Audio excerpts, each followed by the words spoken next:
ನಾವಿವತ್ತು ಹಾವೇರಿ ಜಿಲ್ಲೆ ಶಿಗ್ಗಾಂವ ತಾಲೂಕಿನ ಬೆಳಗಲಿ ಗ್ರಾಮಕ್ಕೆ ಬಂದಿದ್ದೀವಿ.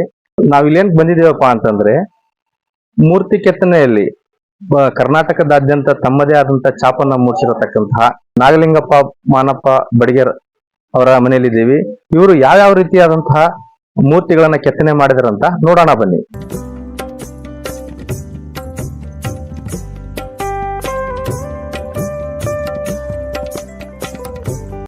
ನಮಸ್ಕಾರ ಸರ್. ನಮಸ್ಕಾರ.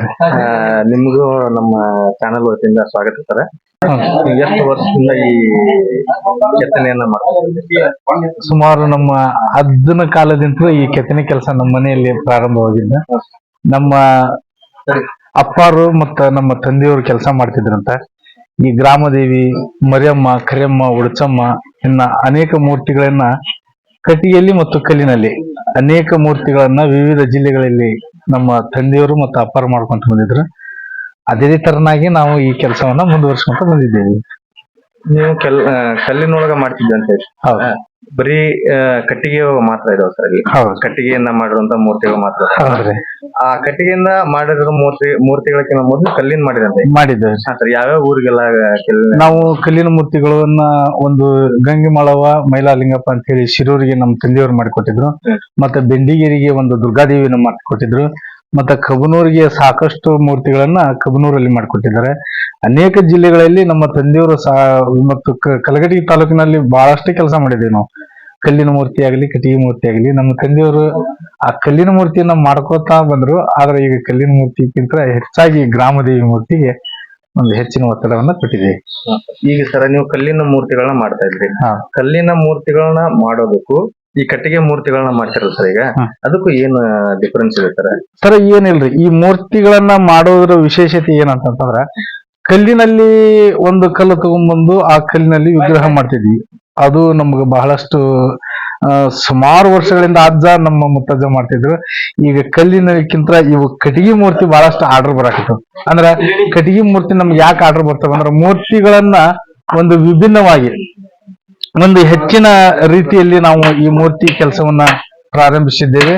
ಮತ್ತು ಸರಿಸುಮಾರು ಒಂದು ಗ್ರಾಮದೇವಿ ಮೂರ್ತಿಗೆ 5 ತರದ ವಿಭಿನ್ನವಾದ ಕಟ್ಟಿಗೆಯನ್ನ ತೆಗೆದುಕೊಂಡು ಬಂದು ಈ ಕೆಲಸವನ್ನ ನಾವು ಮಾಡ್ತಾ ಇದ್ದೇವೆ.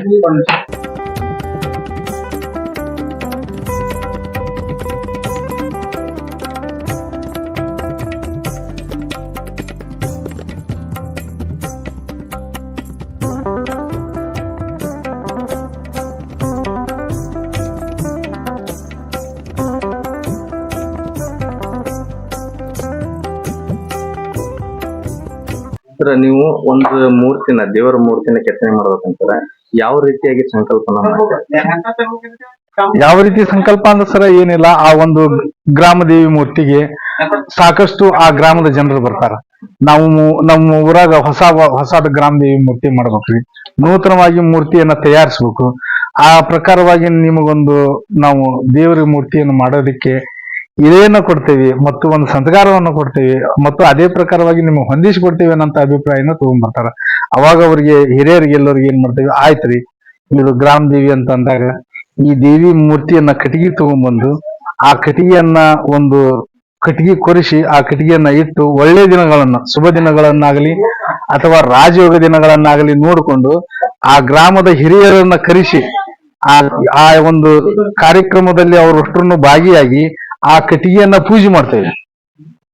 ಆ ಕಟ್ಟಿಗೆಯನ್ನ ಪೂಜೆ ಮಾಡಿದ ನಂತರ ಅದಕ್ಕೆ ಒಂದು ಆ ಟೈಮಿಂಗ್ ನಲ್ಲಿ ಆ ಮೂರ್ತಿಯನ್ನ ಪ್ರಾರಂಭವನ್ನ ನಾವು ಆ ಕೆಲಸ ಚಾಲು ಮಾಡ್ತೇವೆ. ಸರ್, ಕಟ್ಟಿಗೆಗಳನ್ನ ಆಯ್ಕೆ ಮಾಡಿದಿರಲ್ಲ ಸರ್, ಯಾವ್ಯಾವ ವಿಧವಾದ ಕಟ್ಟಿಗೆಗಳನ್ನ ನೀವು ಆಯ್ಕೆ ಮಾಡಿ? ಸರ್, ನಾವು ಕಟ್ಟಿಗೆ ಆಯ್ಕೆ ಮಾಡ್ಬೇಕಾದ್ರೆ ಇದಕ್ಕೆ ಮೂರ್ತಿಗೆ ಅಂತ ಆಗಿ ಒಂದು ಶಿವನಿ ಕಟ್ಟಿಗೆ ನಮ್ಮ ಭಾಗದಲ್ಲಿ ನಾವು ಹೆಚ್ಚಿನ ರೀತಿಯಲ್ಲಿ ಒತ್ತಡ ಕೊಡಬಹುದಾದ್ರೆ ಇದು ಮೂರ್ತಿಯನ್ನ ಶಿವನ್ನಿ ಮೂರ್ತಿಯನ್ನ ಮಾಡ್ತೀವಿ ನಾವು.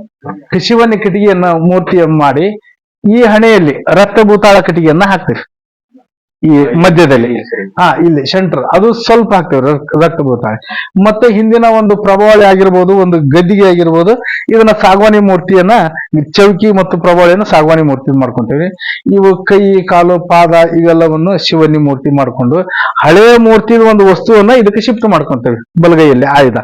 ಮತ್ತು ಸಾಗವಾನಿ, ಶಿವನಿ, ರಕ್ತ ಭೂತಾಳ ಒಂದು ಗಂಧದ ಆಯುಧವನ್ನು ಮಾಡ್ತೇವೆ. ಮತ್ತು ಇನ್ನಿತರ ಒಂದು ಅಂಕ್ಲಿ ಕಟ್ಟಿಗೆಯನ್ನ ಯೂಸ್ ಮಾಡ್ತೇವೆ. ಅಂದ್ರೆ ಬಹಳ ಒಂದು ಶಕ್ತಿಶಾಲಿ ಇರ್ತಕ್ಕಂತ ಕಟ್ಟಿಗೆ ಅಂದ್ರೆ ಒಂದು ಅಂಕ್ಲಿ ಕಟ್ಟಿಗೆ, ಒಂದು ರಕ್ತ ಭೂತಾಳ ಕಟ್ಟಿಗೆ ಮತ್ತು ಶಿವನಿ ಕಟ್ಟಿಗೆ. ಸರ್, ಈಗ ರಕ್ತ ಭೂತಾಳ ಕಟ್ಟಿಗೆಯನ್ನು ನೀವು ಉಪಯೋಗಿಸ್ತಾರಲ್ಲ ಸರ್, ಅದರಲ್ಲಿರುವಂತ ಒಂದು ಪವರ್ ಯಾವ ಶಕ್ತಿ ಅಂದ್ರೆ ಯಾವ ತರ ಶಕ್ತಿ ಅಂತಂದ್ರೆ ಈ ಮೂರ್ತಿಯನ್ನ ತಯಾರು ಮಾಡ್ತೇವೆ ನಾವು.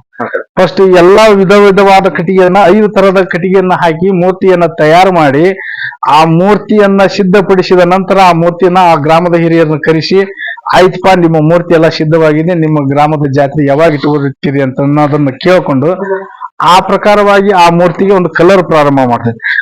ಮೂರ್ತಿಯನ್ನ ಕಲರ್ ಮಾಡಿ ಕೊಟ್ಟು ಆ ಮೂರ್ತಿಯನ್ನು ಬಣ್ಣದ ಅಲಂಕಾರವನ್ನು ಮಾಡಿ ಆ ಮೂರ್ತಿಯನ್ನ ಅವ್ರಿಗೆ ಒಪ್ಪಿಸಿದಾಗ ಅದಕ್ಕೆ ಒಂದು ಶಕ್ತಿ ಅವತಾರ ಬರ್ಬೇಕಾದ್ರ ಆ ಗ್ರಾಮದ ಎಲ್ಲ ಜನರು ಮಡಿ ಹುಡಿಯಿಂದ ಇಡೀ ಗ್ರಾಮಸ್ಥರ ಒಂದು ವಾರ ಹಿಡಿಯೋದಾಗಿರ್ಬೋದು, ಒಂದು ಅಂಕಿ ಹಾಕೋದಾಗಿರ್ಬೋದು, ಮತ್ತು ಆ ದೇವಿಯನ್ನ ದೃಷ್ಟಿ ಬರೆಯುವ ಕಾರ್ಯಕ್ರಮ, ಮತ್ತು ಆ ದೇವಿಯನ್ನ ಚೌಕಿ ಮನೆ ಕಟ್ಟಿ ಕುಂದಿರ್ಸೋದು. ಆ ಚೌಕಿ ಮನೆಗೆ ಹೋಗಿ ಕಟ್ಟಿಗೆ ಕುಂದಿಸಿದಾಗ ತಮ್ಮ ಗಡಿ ಭಾಗದಾಗ ದೃಷ್ಟಿ ಬರೆಯುವ ಕಾರ್ಯಕ್ರಮ ನೇತ್ರಕಳೆ ಅಲ್ಲೇ ಮಾಡ್ತೀವಿ ನಾವು. ನೇತ್ರಕಳೆಯನ್ನ ಅವರ ಗಡಿ ಭಾಗದಾಗ ಆ ಗ್ರಾಮ ದೇವಿಯನ್ನ ಮೂರ್ತಿ ಅನ್ನಬಹುದು, ಆ ಗ್ರಾಮ ದೇವಿಯ ಗಡಿ ಭಾಗದಲ್ಲಿ ನೇತ್ರಕಳೆಯನ್ನ ಮಾಡಿ ಆ ಮೂರ್ತಿಯನ್ನ ಅವ್ರಿಗೆ ಒಪ್ಪಿಸ್ತೇವೆ. ಸರ, ನಿಮ್ಗ ಮೂರ್ತಿ ಮಾಡಕ್ ಕೊಟ್ಟಿದ್ರಿ, ನೀವು ಎಲ್ಲರೂ ದೈವದವರು ಹಿರಿಯರು, ಆ ಮೂರ್ತಿಯನ್ನ ನೀವು ತೆಗೆದುಕೊಳ್ಳಿ ಅಂತೇಳಿ ಆ ಮೂರ್ತಿಯನ್ನ ದೇವರ ಗ್ರಾಮ ದೇವಿ ಮೂರ್ತಿಯನ್ನ ಅವ್ರಿಗೆ ಕೊಡ್ತೇವೆ. ಕೊಟ್ಟಿಂದ ಅವರು ಚೌಕಿ ಮನೆ ಕಟ್ಟಿಗೆ ಹೋದು ಗುರುಗಳ ಮುಖಾಂತರ ಆ ದೇವಿಗೆ ಒಂದು ಶುದ್ಧೀಕರಣ ಮಾಡ್ಕೊಂತಾರ. ಅಂದ್ರೆ ಕಟ್ಟಿಗೆಯನ್ನ ಕೆಳಗಿಟ್ಟು ಸ್ವಲ್ಪ ಕಾಲಿಟ್ಟು ಅಲ್ಲೇ ಇಲ್ಲಿ ಇಟ್ಟು ಮಾಡಿರ್ತೇವೆ.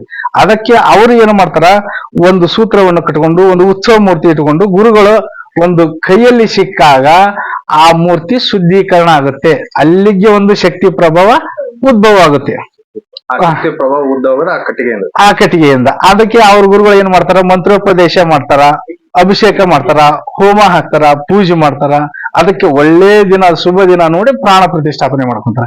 ಇವೆಲ್ಲವನ್ನು ಸಾರ್ವಜನಿಕರು ಎಲ್ಲಾರು ಸೇರಿ ಒಂದು ದೊಡ್ಡ ಹಬ್ಬವನ್ನಾಗಿ ಒಂದು ಕಾರ್ಯಕ್ರಮ ವಿಜೃಂಭಣೆಯಿಂದ ಮಾಡ್ತಾರೆ.